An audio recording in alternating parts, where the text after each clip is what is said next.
When Jacob learned that there was grain in Egypt, he said to his sons, "Why do you just keep looking at each other?"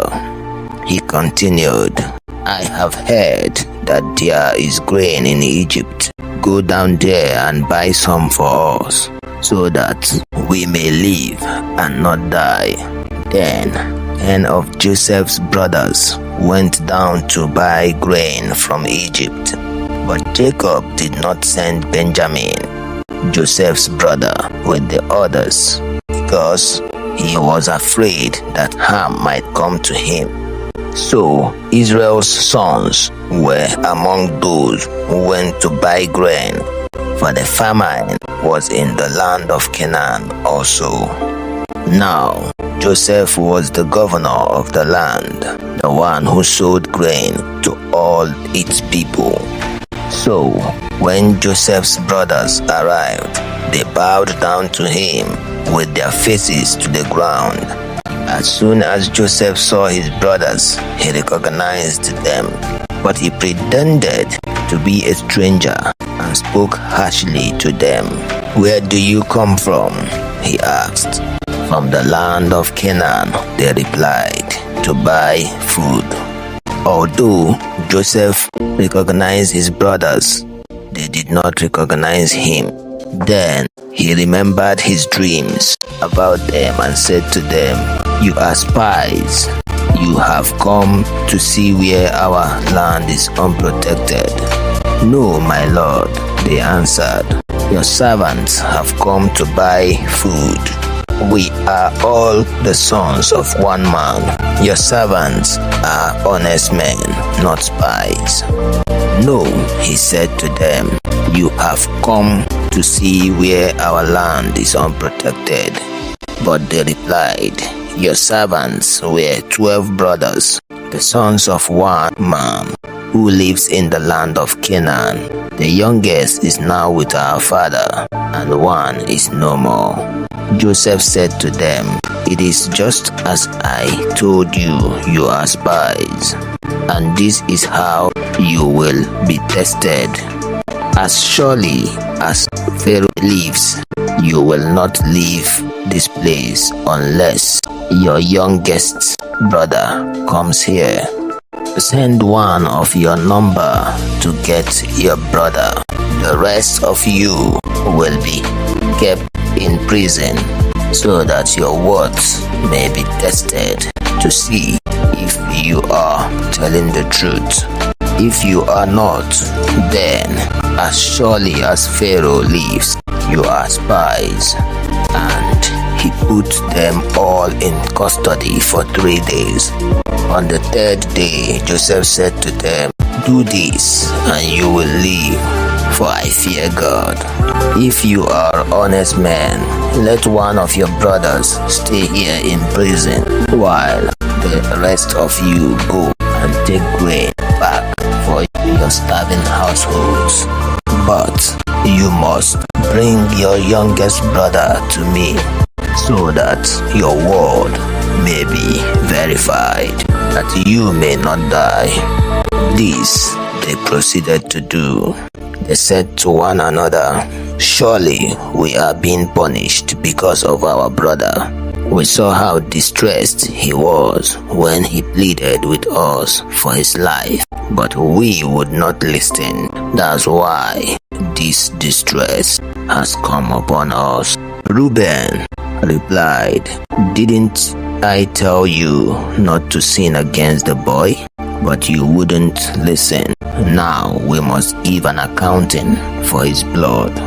They did not recognize that Joseph could understand them, since he was using an interpreter. He turned away from them and began to weep, but then turned back and spoke to them again. He had Simeon taken from them and bound before their eyes. Joseph gave orders to fill their bags with grain, put each man's silver back in his sack, and to give them provision for their journey. After this was done for them, they loaded their grain on their donkeys and left. At the place where they stopped for the night, one of them opened his sack to get feed for his donkey, and he saw his silver in the mouth of his sack. "My silver has been returned," he said to his brothers. "Here it is in my sack." Their hearts sank, and they turned to each other, trembling, and said, "What is this that God has done to us?" When they came to their father Jacob in the land of Canaan, they told him all that had happened to them. They said, "The man who is Lord over the land spoke harshly to us and treated us as though we were spying on the land. But we said to him, 'We are honest men, we are not spies.' We were 12 brothers, sons of one father. One is no more, and the youngest is now with our father in Canaan." Then the man who is Lord over the land said to us, "This is how I will know whether you are honest men. Leave one of your brothers here with me, and take food for your starving household and go.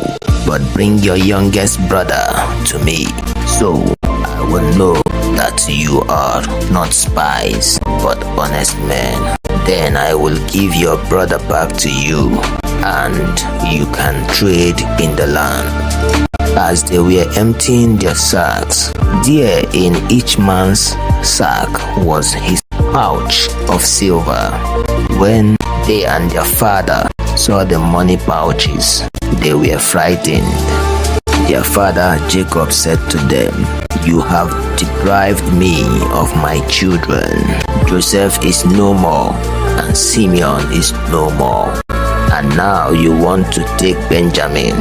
Everything is against me."